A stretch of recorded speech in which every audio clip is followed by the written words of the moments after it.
graça e a paz, Senhor Jesus, que Deus te abençoe, que o Espírito Santo fale ao seu coração, se abra, para o que Deus quer ministrar ao seu coração.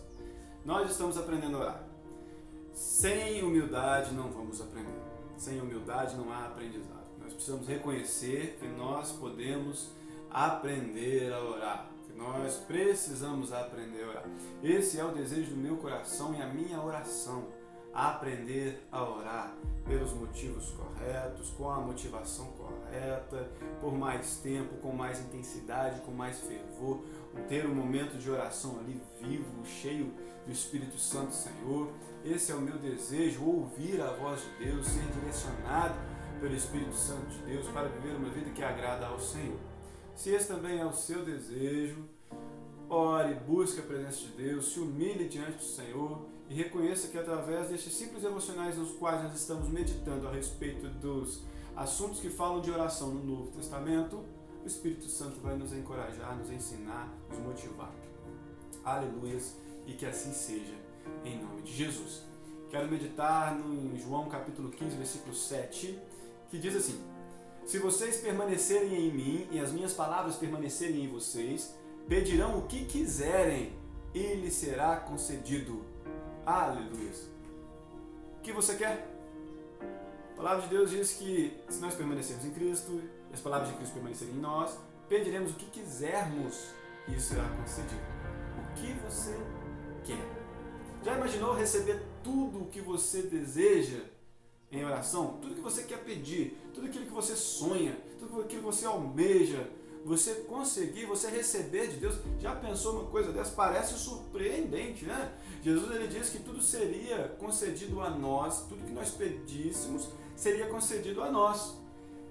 Mas tem um segredo e tem um mistério por trás dessa declaração.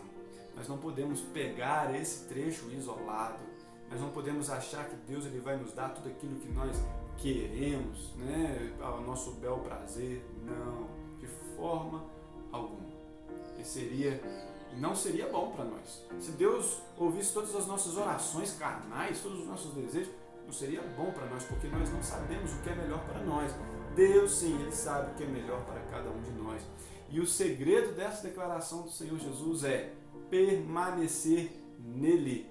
Se permanecermos em Cristo e as palavras de Cristo permanecerem em nós, aí sim pediremos o que quisermos e será feito. Contudo, se nós permanecermos em Cristo, veja bem, nós vamos querer, nós vamos desejar o que Cristo deseja, o que Cristo quer. A nossa vontade vai ser fazer a vontade do Pai, assim como Jesus declarou. A nossa vontade vai ser fazer a vontade de Deus, cumprir a nossa missão nessa terra, mesmo que isso nos leve para a cruz, assim como aconteceu com Jesus e até alguns dos discípulos. Olha só, muda completamente essa informação, esse versículo, quando nós entendemos que permanecer em Cristo é fazer aquilo que Cristo quer que façamos, é viver uma vida como Cristo viveu.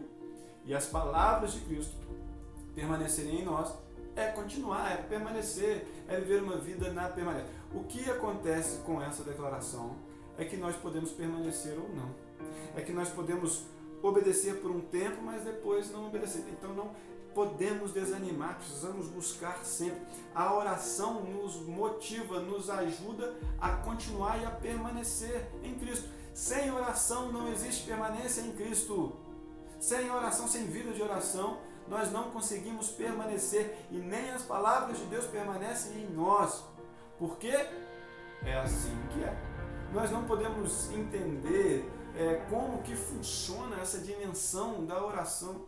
Nós simplesmente podemos acreditar, confiar e viver pela fé. O justo viverá pela fé.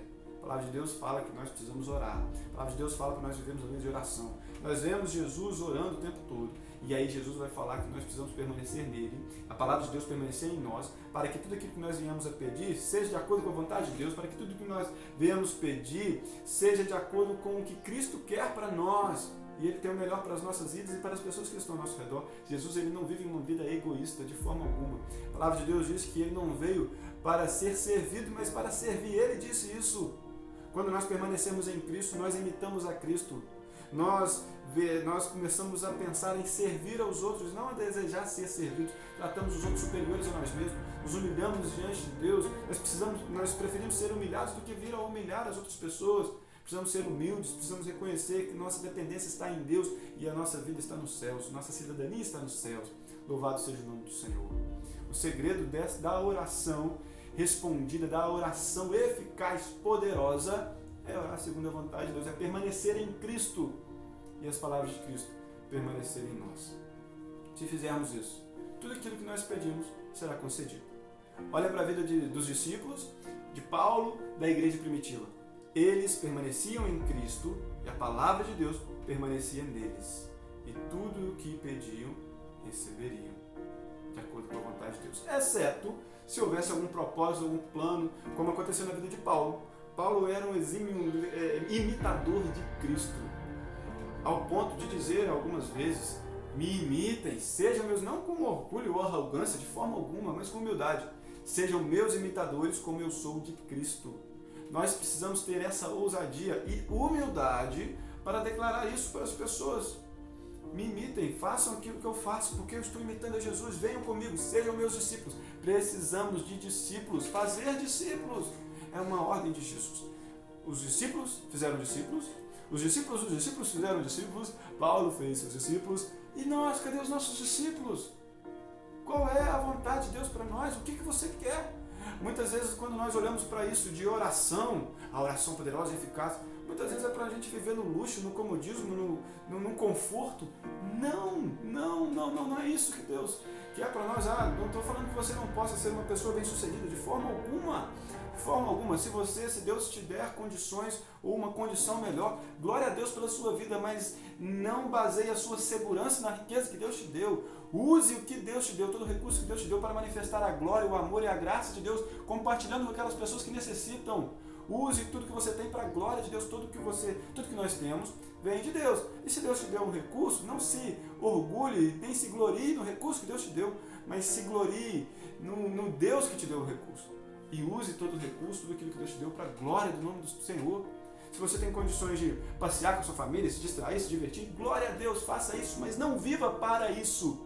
Aproveite os bons momentos, mas viva para a glória de Deus. E até nesses bons momentos, lembre-se que Deus está ali naquele lugar e consagre ao Senhor. Se deleite no Senhor, descanse, respire fundo para fazer a vontade do Senhor.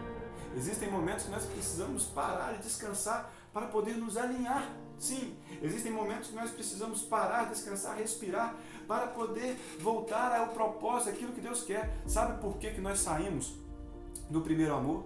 A palavra de Deus fala: volte, arrependa-se, volte ao primeiro amor. Sabe por que muitas vezes nós saímos do primeiro amor? Porque nós não paramos, nós vamos e nos distraímos e continuamos naquela coisa, aquela loucura. Não, pare! O segredo é permanecer em Cristo e as palavras de Cristo permanecer em vós. Este é o segredo. Então, em algum momento, talvez a gente vai precisar parar.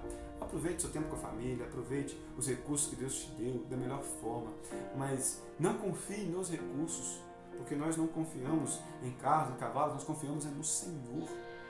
Em nome de Jesus, creia que você tem um propósito, uma missão, um plano. Deus tem um plano para você. Os discípulos, eles entendiam isso. Eles permaneciam em Cristo, Cristo permanecia neles, e eles pediam o que eles queriam, porque o que eles queriam era fazer a vontade de Deus. Eles queriam cumprir o propósito de Deus, abençoar a vida das pessoas que estão ao seu redor, mas não apenas para abençoar e satisfazer, mas para que elas pudessem viver a eternidade com Jesus no céu. Não adianta, por exemplo, eu abençoar as pessoas e ajudar e compartilhar os recursos que Deus me deu com as pessoas se eu não pregar o Evangelho, porque o Evangelho é o poder de Deus para a salvação daquele que crê. Nós precisamos fazer as boas obras, mas recheadas com essas boas obras precisam estar a mensagem da cruz, a mensagem do Evangelho, a mensagem da salvação. O que você quer quando você não está em Cristo são os desejos carnais, é satisfazer o seu próprio desejo, a sua própria necessidade. O que você quer quando você não está, quando você não permanece em Cristo, é diferente do que você quer quando você permanece em Cristo. Quando você permanece em Cristo, você deseja algo muito maior, muito mais excelente, mais nobre, que glorifica a Deus. As palavras de Jesus precisam permanecer em nós. O batismo, o arrependimento, a nossa fé, o batismo, o ingresso na igreja é apenas o início de uma jornada extraordinária com Jesus, uma aventura. Não desperdice a sua vida nessa terra. Por isso, permaneça em Cristo. E a forma de permanecer em Cristo é através da oração. Precisamos aprender a orar. Precisamos nos voltar e quando entrar no nosso quarto de oração, precisamos fechar a porta e orar em secreto. Jesus, Ele está lá. Quando você estiver orando em secreto, Jesus está lá com você. Você vai sentir. Tem vezes que você não vai sentir nada, mas mesmo que você não sentir nada, tenha fé, saiba, porque a fé não é um sentimento, é a fé, é a certeza daquilo que nós vivemos. Jesus está olhando para você quando você está em oração, quando você permanece nele. Louvado seja o Senhor pela sua vida. Que você permaneça em Cristo e que as palavras de Cristo